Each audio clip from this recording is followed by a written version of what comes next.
The summer of 1878 had been particularly harsh in the Dakota Territory, with drought turning the grasslands brown and tensions between neighboring ranchers reaching a boiling point over water rights and boundary disputes. No conflict was more bitter than the one raging between Samuel "Sam" Crawford and Henrik "Hank" Larsen, two men whose property shared a contentious fence line that had become the source of a feud, threatening to tear apart the entire community.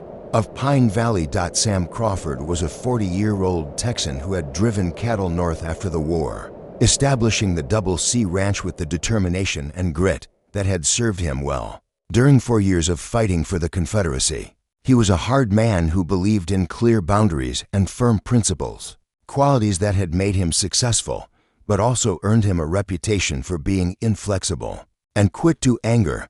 Henrik Larsen was 35 years old, a Norwegian immigrant who had homesteaded his land 5 years earlier with his wife Astrid and their 2 young children. The Larsen family had carved their farm out of virgin prairie through backbreaking labor, and Hank was fiercely protective of every inch of ground they had claimed and improved. The dispute had started over something seemingly trivial: a fence line that may or may not have been surveyed correctly when both men had first claimed their land. But in a territory where every acre of grazing land and every water source could mean the difference between prosperity and poverty, the disagreement had escalated into something much more serious.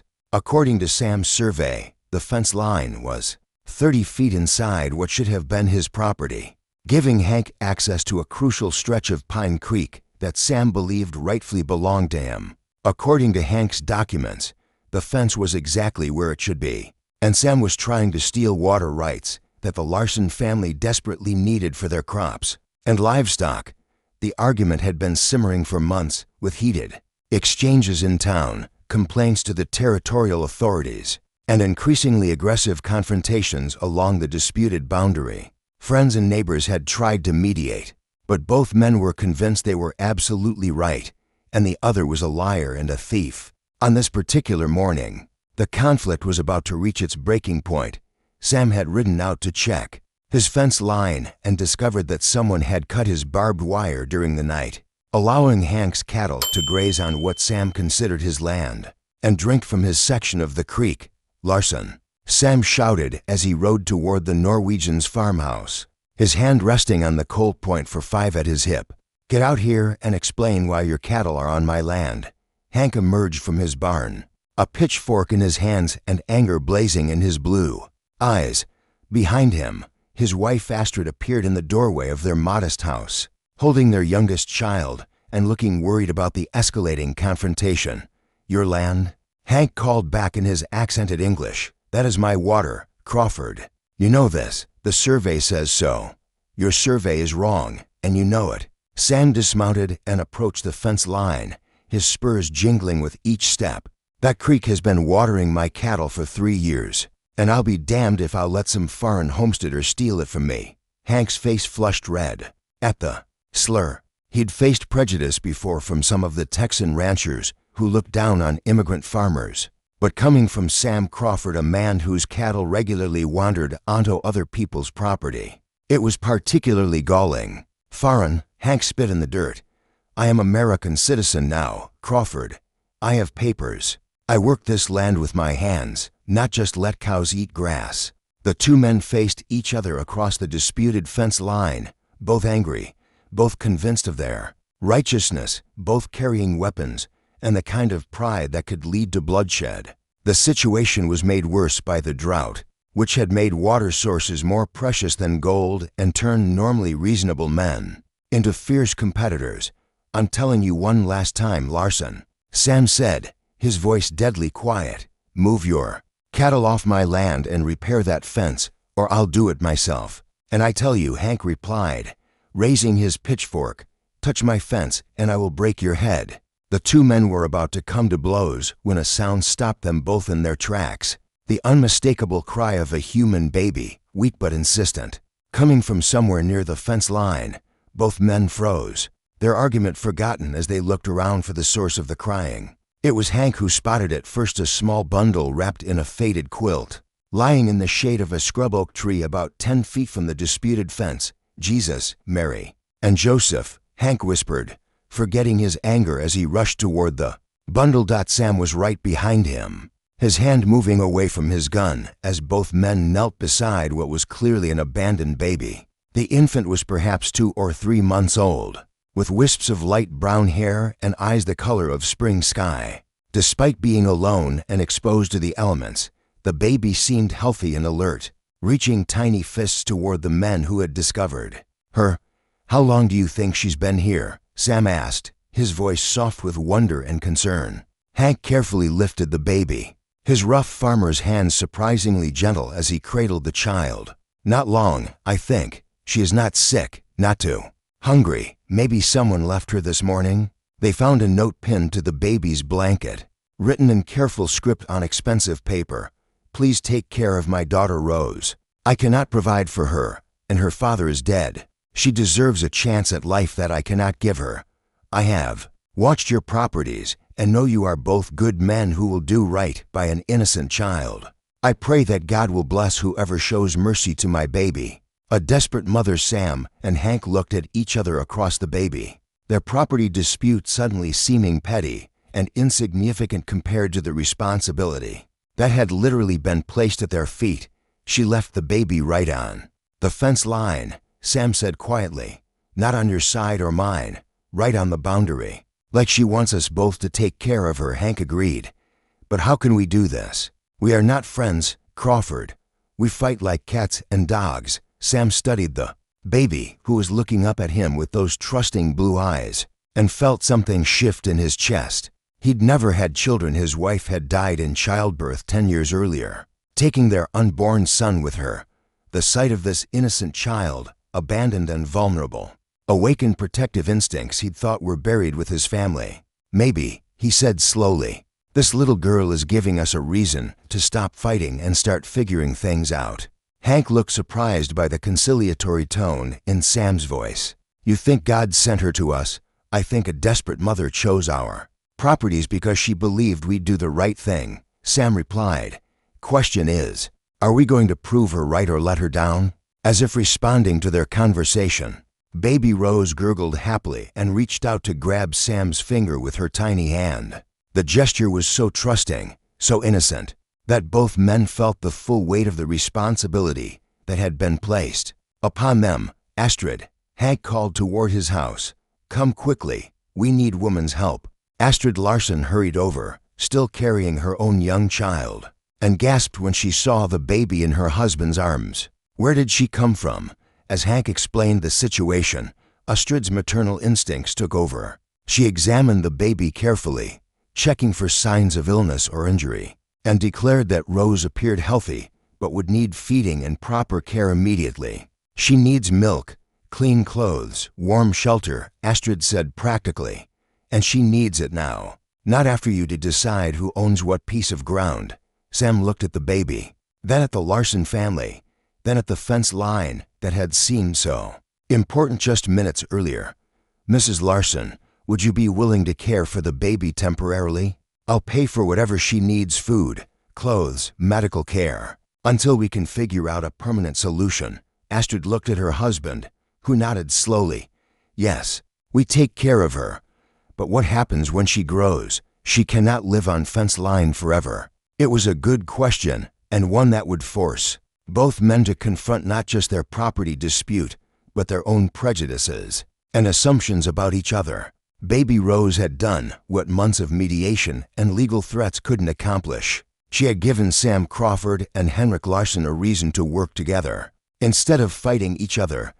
But as they carried the baby toward the Larsen farmhouse, none of them noticed the figure watching from a distant hill, a woman in a worn traveling dress who had been observing the confrontation and its resolution. Rose's mother had indeed chosen carefully, but her reasons for abandoning her daughter were more complex and dangerous than either man could imagine. Subscribe to our channel to see how baby Rose transforms the lives of two feuding neighbors and what shocking secrets her mysterious past reveals.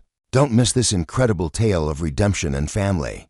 2 weeks had passed since baby Rose had been discovered on the fence line, and the change in both Sam Crawford and Henrik Larsen was remarkable. The bitter enemies who had been ready to shed blood over a property dispute, had become reluctant, partners in caring for an abandoned child, and the experience was transforming them in ways neither had expected. The Larsen farmhouse had become Rose's temporary home, with Astrid taking charge of the baby's daily care while Sam visited twice, daily to check on her progress and contribute to her support. The arrangement was awkward at first. Years of hostility didn't disappear overnight, but Rose herself seemed to be a bridge between the two families. Sam had purchased a wagon full of supplies in town: baby clothes, blankets, a proper crib, and even some toys for when Rose was older. His generosity surprised many in Pine Valley, who had known him as a hard man who rarely showed sentiment. But watching him hold the baby during his visits, speaking to her in soft tones and carefully supporting her tiny head, revealed a gentleness that few had suspected existed. Henrik, for his part, had thrown himself into the practical aspects of caring for Rose with the same determination he brought to farming. He had modified one of his barn stalls to create a secure play area where Rose could crawl safely, and he was already planning to build a proper nursery if the arrangement became permanent. The transformation in their relationship was evident to everyone in Pine Valley. Men who had crossed the street to avoid each other were now seen talking earnestly outside the general store, planning Rose's care and discussing her future. The sight of the former enemies working together had become a source of wonder and hope for their neighbors. It was during one of these planning sessions that Marshal Pete Morrison approached them with news that would complicate their newfound cooperation. "Sam, Hank," the marshal said, his expression grave, "I've got some information about baby Rose that you need to hear." They followed Morrison to his office, where he showed them a collection of wanted posters and official documents that made both men's blood run cold. The baby's mother, Morrison said, her name is Rebecca Whitman, and she's wanted for questioning in connection with the murder of her husband, Jonathan Whitman, a wealthy banker from St. Louis. Sam studied the poster, which showed a sketch of a beautiful young woman with the same light brown hair and blue eyes as baby Rose. "Are you saying Rose's mother is a murderer?" "I'm saying she's wanted for questioning," Morrison corrected. "According to these documents, Jonathan Whitman was found shot in his home 3 months ago. His wife Rebecca disappeared the same night, along with their newborn daughter and a considerable sum of money from his bank." Henrik felt sick to his stomach. "So Rose is stolen baby. We are harboring criminal." Morrison held up a hand. "Not necessarily. I've been corresponding with the authorities in St. Louis, and there's more to this story than the wanted poster suggests." According to neighbors and servants, Jonathan Whitman was a violent man who regularly beat his wife. Several witnesses reported seeing Rebecca with bruises and black eyes. The marshal pulled out another document. More importantly, the coroner's report shows that Whitman was shot in the back while apparently attacking someone. The powder burns on his clothing suggest he was shot at close range. During a struggle, it looks like self-defense, not murder. Sam felt a surge of protective anger. "You're saying this woman killed her husband to protect herself and her baby?" "That's what it looks like," Morrison agreed. "But she ran instead of staying to face trial, probably because she didn't think anyone would believe a woman's word against a prominent banker's reputation. And now she's out there somewhere, probably terrified that someone will take her baby away." The implications were staggering. Rose wasn't just an abandoned child, she was the daughter of a woman who had killed in self-defense and was now being hunted as a criminal. And somewhere out there, Rebecca Whitman was probably watching from a distance, torn between wanting to reclaim her daughter and needing to stay hidden to avoid arrest. "What happens now?" Henrik asked. "Do you arrest Rose? Take her away?" Morrison shook his head. "The baby hasn't committed any crimes, and until we know more about what really happened in St. Louis, I'm not inclined to treat her as stolen property. For now, she stays where she is, safe and cared for." That evening, as Sam and Henrik sat on the Larsen family's porch watching Rose sleep peacefully in Astrid's arms, they found themselves discussing something neither had expected: the possibility that they might need to protect not just the baby, but her mother as well. If Rebecca Whitman was defending herself and her child, Sam said thoughtfully, then she deserves justice, not persecution. But how do we help her if we don't know where she is? Henrik asked. The answer came the next morning, when Astrid discovered. A figure collapsed near the barn, a young woman in a worn traveling dress, weak from hunger and exhaustion, but very much alive. It was Rebecca Whitman, and she had finally decided to risk everything to see her daughter again. "Please," she whispered as Sam and Henrik approached. "I just want to see my baby. I know you've been taking care of her, and I'm grateful, but I can't stay away any longer." Rebecca was thin and pale, her clothes torn and dirty from weeks of hiding in the wilderness, but her eyes the same sky blue as Rose's blazed with the fierce determination of a mother who would do anything to protect her child. Sam helped her to her feet. "Mrs. Whitman, you're safe here. We know about your situation, and we want to help." "Help?" Rebecca laughed bitterly. "I'm a wanted woman. The authorities think I'm a murderer. How can you help me?" "By giving you a chance to tell your side of the story," Henrik said firmly, "and by making sure you and Rose stay together, no matter what." As they brought Rebecca into the farmhouse for a reunion with her daughter, Sam and Henrik realized that their roles had evolved once again. They were no longer just caring for an abandoned baby, they were now protecting a family that had been torn apart by violence and injustice. The property dispute that had consumed their lives for months now seemed trivial compared to the responsibility they had accepted, but they also knew that protecting Rebecca and Rose would require more than good intentions. They would need to find a way to clear Rebecca's name and expose the truth about her husband's death. That night, as Rebecca held Rose for the first time in weeks, both crying tears of joy and relief, Sam and Henrik made a pact that would bind them together far more effectively than any fence line ever could. "Whatever it takes," Sam said quietly, "we make sure this family stays together. Whatever it takes." Henrik agreed, but protecting Rebecca and Rose would prove more dangerous than either man imagined. The authorities hunting for Rebecca had powerful allies, and they weren't interested in hearing about self-defense or domestic violence. They wanted a conviction, and they were willing to go to great lengths to get one. The war over the fence line was over. The battle for justice was just beginning. Don't miss the powerful conclusion where Sam and Henrik risk everything to protect Rebecca and Rose and discover what it truly means to be family. Subscribe now to see how love conquers all. The revelation of Rebecca Whitman's true identity had transformed the quiet Dakota Territory farm into a sanctuary for a family on the run. Over the past month, Sam Crawford and Henrik Larsen had become more than reluctant partners in childcare. They had become fierce protectors of a woman and child who represented everything they believed was worth fighting for. Rebecca's story, told in quiet moments after Rose had fallen asleep, painted a picture of a marriage that had been a prison disguised as privilege.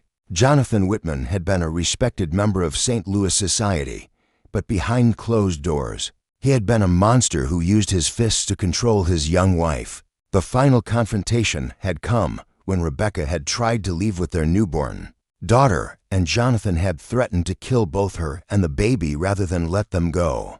"I shot him when he lunged for Rose," Rebecca had explained, her voice steady, but her hands trembling. "He said he'd rather see us both dead than let me leave him." I believed him. The weeks that followed had been a masterclass in frontier cooperation, while Astrid cared for both Rebecca and Rose, helping the young mother regain her strength and confidence. Sam and Henrik had worked together to create a secure environment for their unexpected family. They had also been investigating Jonathan Whitman's background, using their connections throughout the territory to gather information about the dead banker. What they discovered painted an even darker picture. Then Rebecca had revealed a pattern of violence against women, financial corruption, and connections to criminal organizations. That explained why the authorities seemed so eager to find Rebecca and silence her permanently. The peaceful routine was shattered one crisp October morning when a group of riders approached the Larsen farm. Sam was teaching Rose to clap her hands while Henrik repaired a wagon wheel nearby. But both men immediately recognized the threat represented by the approaching strangers. The leader was a tall man in an expensive suit who introduced himself as Detective Marcus Drummond from St. Louis. With him were two territorial marshals and 3 men who claimed to be bounty hunters, but looked more like hired killers. "Gentlemen," Drummond said with false politeness, "I'm here to arrest Rebecca Whitman for the murder of her husband and the theft of bank funds. I'm told she's been hiding on your properties." Sam stepped forward, his hand resting casually on his gun belt. "Detective, I'm afraid you're mistaken. We haven't seen any fugitives around here." Drummond's smile was cold and predatory. "Mr. Crawford, lying to a law enforcement officer is a serious crime. We have witnesses who saw Mrs. Whitman in this area. We know she's here." Henrik joined Sam, pitchfork in hand and determination in his eyes. "Even if we knew where this woman was, we would need to see proper warrants. Yes, you cannot just ride onto a man's property and make demands." "Actually, we can," one of the territorial marshals said, producing a document. "This warrant gives us authority to search any property where the fugitive might be hiding." But as Drummond and his men dismounted and began approaching the house, they found their path blocked by an unexpected sight. Rebecca Whitman emerged from the farmhouse, carrying Rose in her arms and walking with the dignity of a woman who had decided to face her fate on her own terms. "Detective Drummond," she said calmly, "there's no need to threaten these good people. I'm Rebecca Whitman, and I'm here voluntarily." Drummond's eyes lit up with satisfaction. "Mrs. Whitman, you're under arrest for the murder of your husband, Jonathan Whitman. You have the right to. I have the right to tell you that you're making a mistake." Rebecca interrupted. "My husband was killed in self-defense, and I can prove it." She reached into her dress and pulled out a small leather journal, handing it to Sam. Jonathan kept detailed records of his disciplinary actions. He was proud of his ability to control me. "This journal documents every beating, every threat, every time he promised to kill me if I tried to leave." Sam opened the journal and began reading, his face growing darker with each page. The entries were written in Jonathan Whitman's own hand, describing his violence toward Rebecca in clinical detail, as if he were recording business transactions. "This is evidence of systematic domestic abuse," Sam said, handing the journal to Drummond. "Evidence that supports Mrs. Whitman's claim of self-defense." Drummond barely glanced at the journal before handing it back.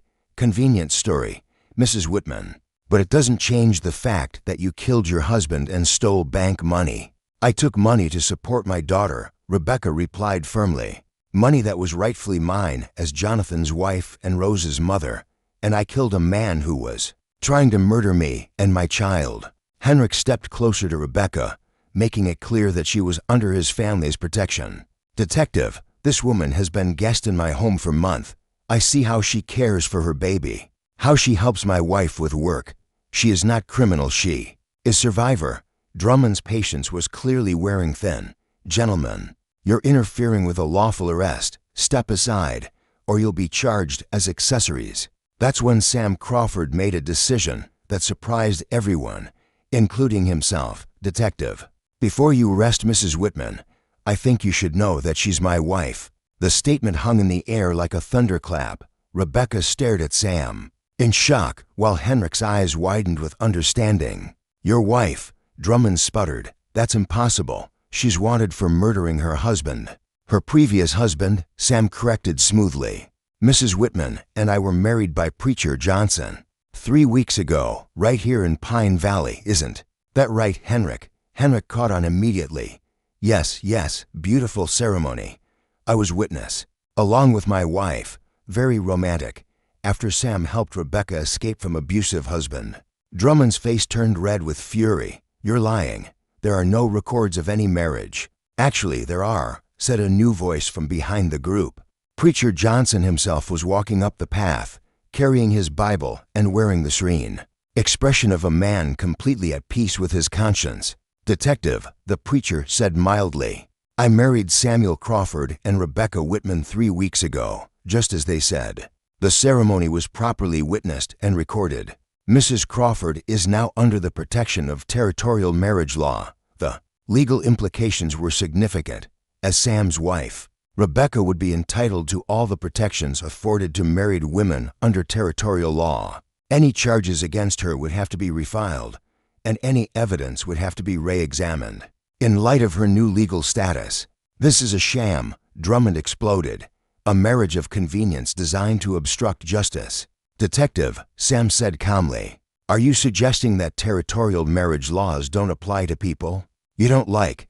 Because if so, I think the territorial governor would be very interested to hear about that. As Drummond and his men realized they were trapped by their own legal system, baby Rose began to cry. Rebecca soothed her gently, and Sam found himself reaching out to help, his actions those of a man who had genuinely grown to love both mother and child. This isn't over, Drummond warned as he remounted his horse. I'll be back with federal authorities, and then we'll see how much your territorial marriage protects you. As the detective and his men rode away, Sam turned to Rebecca with a gentle smile.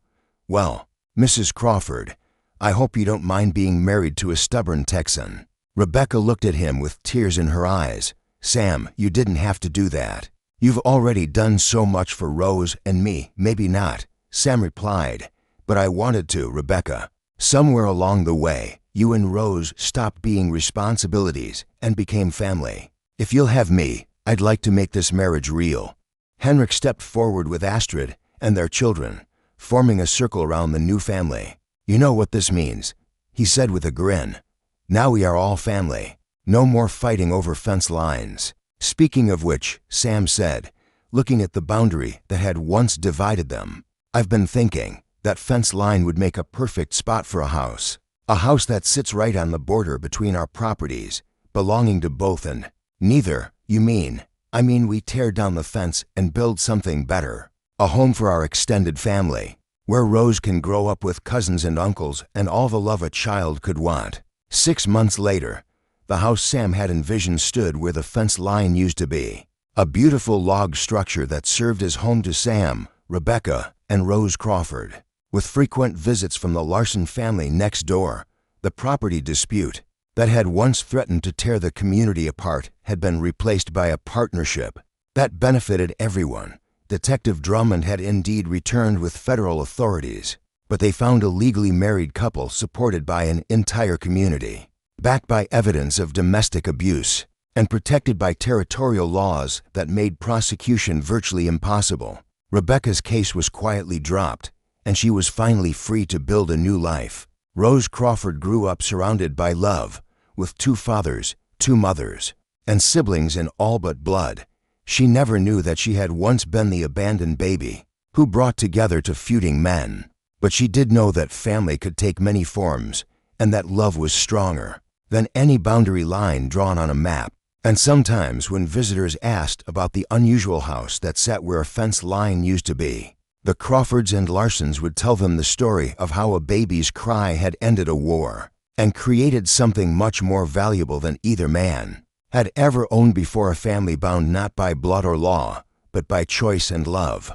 Thank you for joining us on this incredible journey of transformation, forgiveness, and the power of chosen family. Subscribe to our channel for more heartwarming Western stories that prove love and cooperation can overcome any obstacle.